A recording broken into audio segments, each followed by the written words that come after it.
Bonjour, je suis Jean-René Rodrigue. Je vais maintenant vous montrer comment réussir l'exercice 3 du module 2. Donc, je vais commencer par dessiner l'extérieur de ma forme, donc le rectangle qui mesure 3 par 2 et par 3 et par 2. Donc, je peux simplement venir m'accrocher à mon point de départ. Ensuite, il y a différentes manières de réussir ce dessin-là. Je vous en montre une. C'est pas nécessairement, c'est nécessairement pas la seule. Je vous invite à en explorer d'autres si vous avez le temps.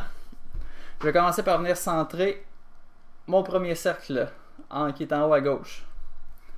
Donc pour ce faire, je vais utiliser une ligne de construction. Donc je vais accrocher le départ de ma ligne sur le point en haut à gauche. Je déplace vers la droite, je rentre 0,5 et je me déplace vers le bas et je rentre aussi 0,5. Donc ainsi, ce que ça me permet de faire, c'est de venir me tracer un cercle en connaissant son centre et son diamètre. Le centre est ici et le diamètre est de 0,5. Autre manière, j'aurais pu faire exactement le même résultat. Je vais reprendre la fonction cercle par son centre et son diamètre et je vais le tracer directement sur le coin de ma pièce. Donc, pas au bon endroit, mais je vais rentrer la bonne taille, 0,5.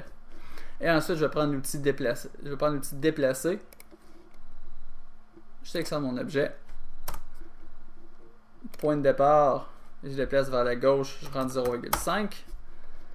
Je reprends l'outil déplacer. Je sélectionne mon objet suivi de la touche entrée.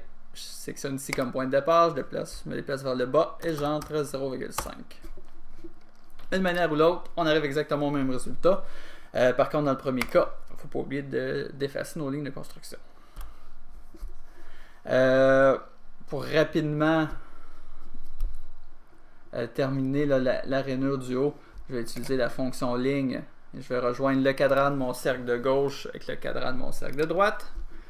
J'appuie sur échappe pour quitter. Je reprends la fonction ligne et je relie la même chose avec les cadrans en bas de mon cercle.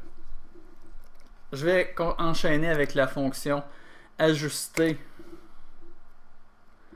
pour effacer la moitié de mon arc de cercle que je ne veux pas garder. Il me demande de sélectionner les objets ou tout sélectionner. Je vais appuyer sur la touche entrée pour tout sélectionner. Sélectionner tous les objets de mon dessin comme étant des objets séquents. Donc, j'appuie sur la touche entrée et simplement, j'ai cliqué sur les parties de mon cercle que je veux voir disparaître. J'appuie sur la touche échappe pour continuer. Et je vais terminer avec une dernière opération qui va être une symétrie. Donc, avec la fonction miroir, je vais sélectionner ma rainure, suivi de la touche entrée. Puis, je vais tracer ma ligne de symétrie du point milieu de mon trait vertical au point milieu de l'autre trait vertical. Et je vais terminer en disant non à la question effacer les objets sources. OK. Voilà qui est fait. Nous avons réussi l'exercice 3 du module 2. Donc, si vous ne l'avez pas déjà exécuté, c'est à votre tour de le faire.